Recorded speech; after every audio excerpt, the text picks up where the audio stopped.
It seems like a rare item. Why does my younger sister-in-law own something like this? And even more importantly, my brother should prioritize respecting his own sister instead of some other woman.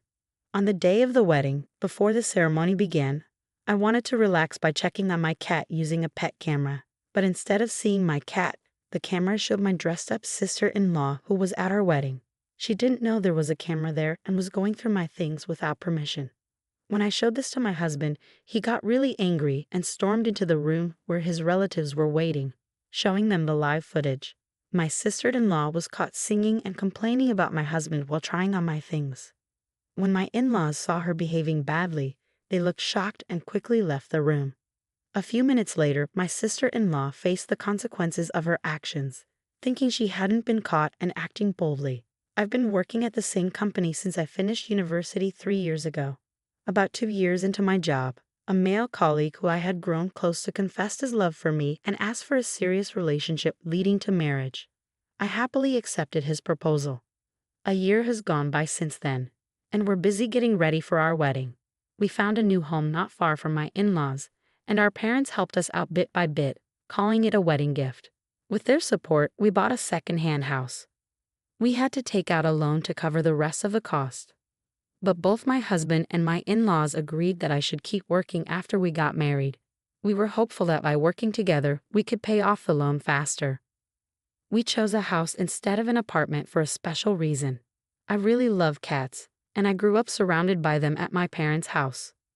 When I went to university in another state and had to live on my own, I couldn't imagine leaving my cats behind. When I decided to live alone, my parents weren't keen on me taking a cat with me, but I convinced them by promising to work part-time and take care of it myself. In the end, I could only bring one cat from my parents' house, but I made sure it didn't feel lonely while I juggled my studies and job. After I graduated, I stayed in the same apartment that allowed pets. But after getting married, it became clear that the apartment was too small. I was really upset at the thought of having to send my cat back to my parents' place. Cats mean a lot to me. They're like close companions. Having my beloved cat with me helped me through tough exams and the loneliness of living alone for the first time. My husband knew about my love for cats even before we started dating, so he was fine with having one. But it was hard to find a place that allowed pets. It wasn't too difficult to find a small place for one person, but finding something suitable for 2 adults, possibly with kids later on, and within our budget was proving tough. During a visit to my in-laws' home for wedding arrangements, I bonded with my mother-in-law over our love for cats. Since she was from the same area as my in-laws, I thought she might know about places to rent that allowed pets.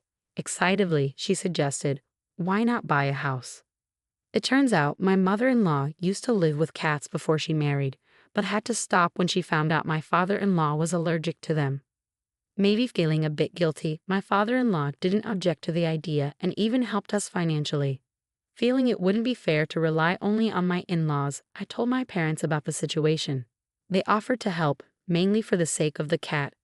My dad kept saying it was just for the cat's sake, but my mom assured me, "He's just shy, don't worry.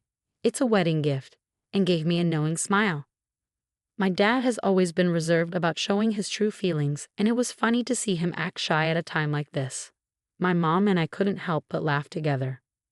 Thanks to our parents' help, we found our new home much quicker than expected and decided to move in before the wedding. My mother-in-law, who loves cats and stays active despite being in her 50s, works part-time, enjoys hobbies, and regularly visits a cat cafe to relax. Knowing she'd get along well with our cat, I invited her over soon after we moved in. To my surprise, our cat really liked her, and they had a great time together.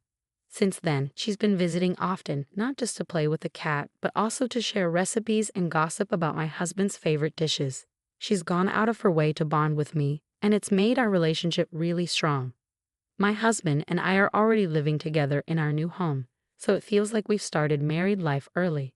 We work at the same company, but he recently got transferred to a different department, which he's excited about. Even though our work hours differ, we both pitch in with household chores and cooking dinner when we get home. So far, we've been managing things pretty evenly. During our commute, my husband reads the newspaper for work, while I check on our cat through the pet camera. It's a routine that helps us both relax. Even on the crowded train, seeing my cat calms me down a lot. It's just one good thing after another. When I went to my husband's family home to formally meet everyone, I didn't just meet his parents for the first time. I had heard about his unmarried sister since we started dating. She's quite adventurous, with a love for traveling internationally. Instead of a regular job, she does different part-time work to save money for her trips. It seems like she's living her dream. I've always admired people with passions, and I believe that when everyone has their own interests, they tend to respect and get along with each other.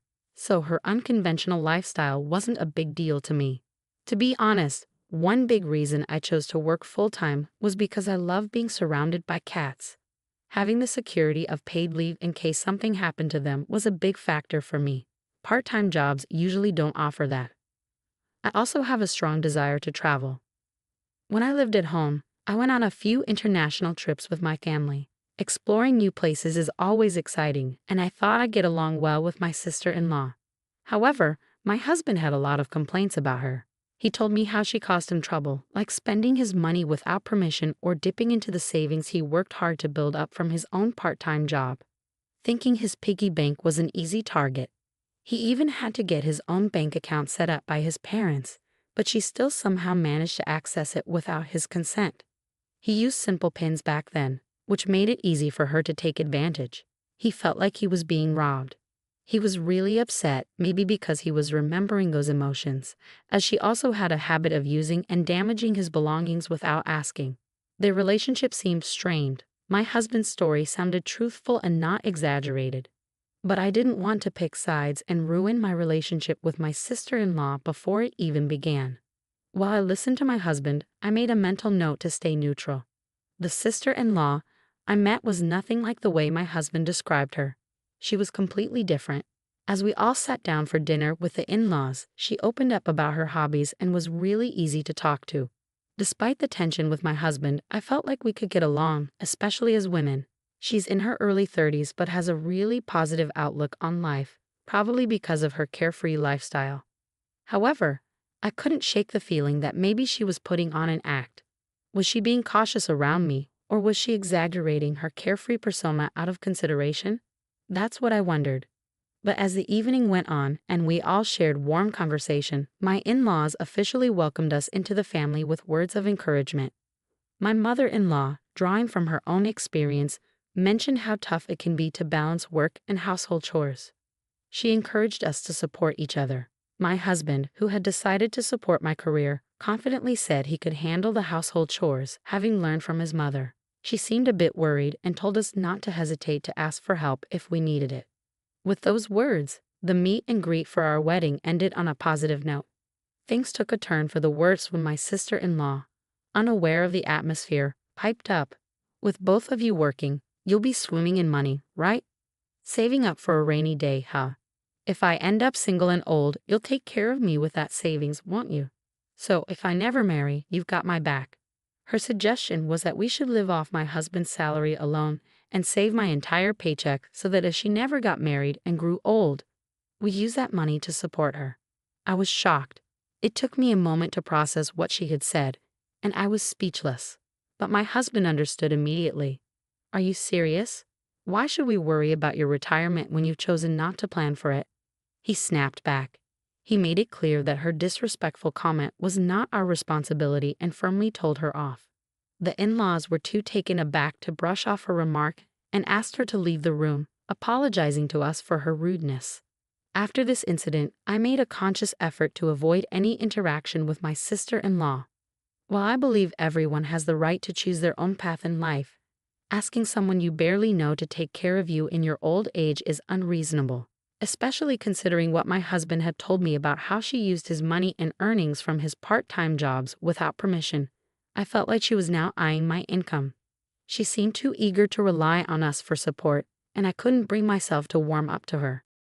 She completely disregarded my attempts to build a relationship and get along. Even as she claimed it was just a joke to lighten the mood, it wasn't funny.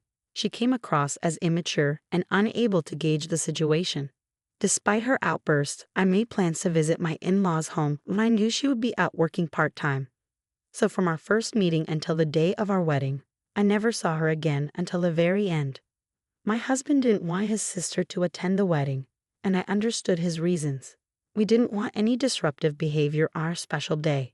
However, I worried about what she might do if she felt excluded, so I convinced my husband that it would be better to have her there under someone's supervision. He reluctantly agreed. I also felt anxious about her behavior in front of my parents, relatives, and friends. The in-laws assured us they would keep a close eye on her, so I had to trust them. But my sister-in-law still managed to cause chaos with her outrageous actions.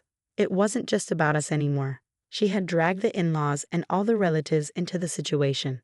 As my husband and I arrived at the wedding venue and got ready in our separate dressing rooms, he surprised me by coming into mine.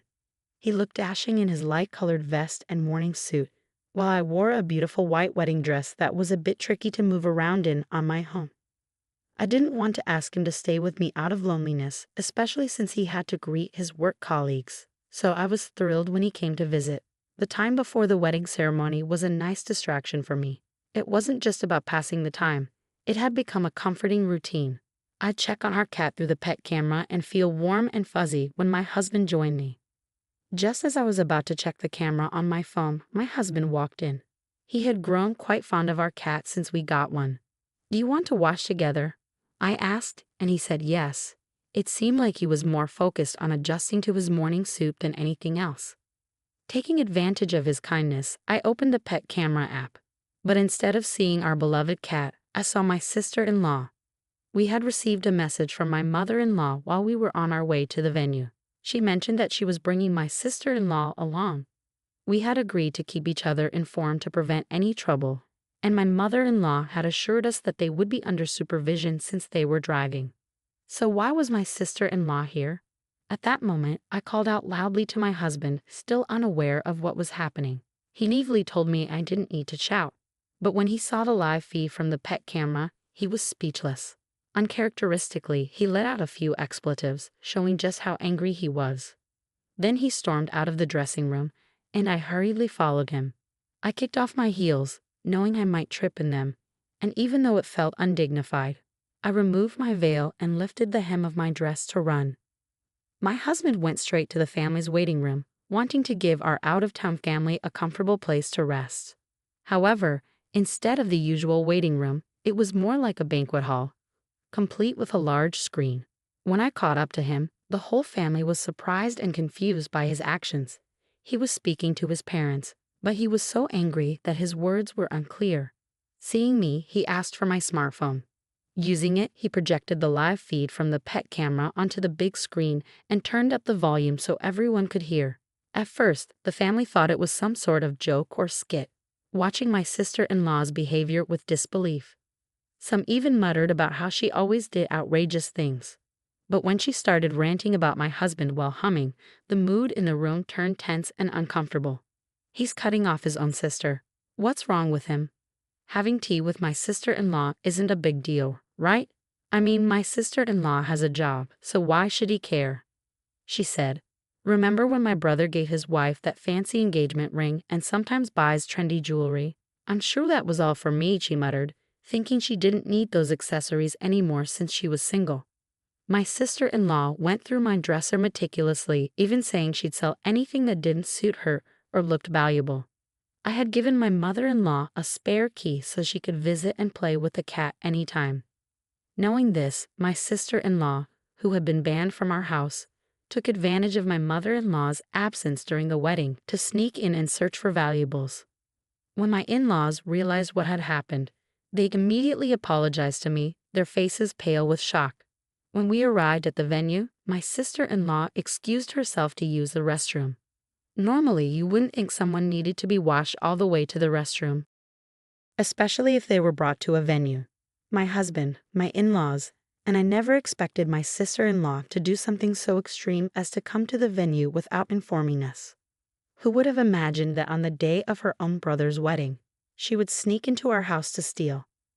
My in-laws apologized again, stressing that stopping my sister-in-law's actions was the priority. With that, my father-in-law hurried out of the waiting room, followed by my mother-in-law. The relatives on my husband's side seemed bewildered. They might have been struggling to process their feelings, worried that a criminal might be part of the family. Unaware of the relatives' concerns, my sister-in-law found branded accessories in my dresser and tried them on with a satisfied smile. even checking their resale value on her phone. The relatives in the waiting room began to grumble about my sister-in-law's behavior and expressed distrust towards the in-laws who raised her. They questioned her upbringing, suggesting that being unemployed and single past 30 might have led to her actions. Regarding this, I wonder if my husband should apologize. He doesn't care about the relatives' opinions and is focused on making his sister atone for her actions. I could see him struggling to control his anger, clenching his fists repeatedly. I felt angry and shocked, but I realized my sister-in-law and I were very different people. Talking to someone like her would be pointless. Even if she faced consequences, she'd likely forget about it by the next day. She doesn't learn from her mistakes or have any desire to grow. I swore that even if my husband or in-laws begged for forgiveness, I wouldn't let her back into our lives. But I doubted my husband would want that either. About 10 minutes after my in-laws had left, the live video took a dramatic turn. As my sister-in-law was busy searching through our things, my father-in-law burst into the room before she could react. She was completely startled when she heard the door swing open and felt someone grab her from behind. "What are you doing here in my son and daughter-in-law's house when you're banned?" Her face showed clear shock. Our new home didn't have any security measures, and it seemed she had done her research knowing this. She must have found a way to sneak in without being noticed by the in-laws, knowing my mother-in-law had a spare key. But she clearly hadn't thought about what would happen if she got caught. She stumbled over her words, trying to make excuses. I was asked by my sister-in-law, "Look, I even found the jewelry. That's proof, right?" Following behind, my mother-in-law entered the room holding a smartphone. She loudly announced that she would report the illegal entry to the police. "Why would I ask you, someone who's banned, and why are you wearing the jewelry you claim to have found?" she demanded. My sister-in-law's feeble excuses were met with strong arguments from my mother-in-law. As my sister-in-law looked for a way to escape, my father-in-law held her down with all his weight. She complained of pain and said she would suffocate, but my father-in-law firmly told her that if she could shout, she wasn't going to die. At that moment, the police arrived, having been notified. They took my sister-in-law away as a trespasser, but she kept resisting, claiming, "Just because I entered a family member's home, that's trespassing. Are the police idiots?" My mother-in-law informed her that all the evidence was there, and the entire family had seen it happen in real time, thanks to the pet camera. When my sister-in-law saw the bedroom camera, she seemed to give up and was quietly taken away by the police. I felt relieved at the sight. I hadn't expected my in-laws to involve the police, but I was grateful they took appropriate action. However, it was complicated to feel simply happy about it, knowing that a real sister had committed a criminal act. Despite their animosity, they were still siblings, and I knew my husband must have his own thoughts about it. The relatives in the room on my husband's side were in shock. The fact that a criminal had emerged from the family was hard to swallow. Some were disappointed, while others openly expressed their anger at the disgrace. Amidst the chaos, my in-laws returned after handing my sister-in-law over to the police. Naturally, the wedding couldn't proceed under these circumstances and was canceled. Some guests had traveled long distances to celebrate with us, and others had rearranged their schedules to be there. I felt a mix of regret and a desire for understanding. My in-laws quickly realized my feelings and repeatedly apologized to us, bowing their heads. My mother-in-law blamed herself for not keeping a better eye on her daughter and apologized repeatedly. She also silently endured the furious remarks from the entire family, apologizing endlessly for bringing such disgrace upon them. When my parents, concerned, peeked into the room and saw the chaos, they asked me for an explanation.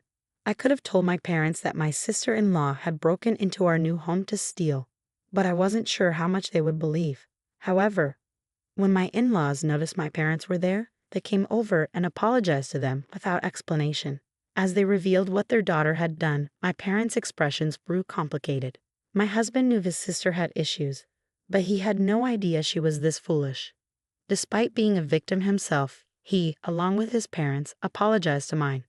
But neither my parents nor I could simply brush it off, and a heavy, indescribable silence hung in the air.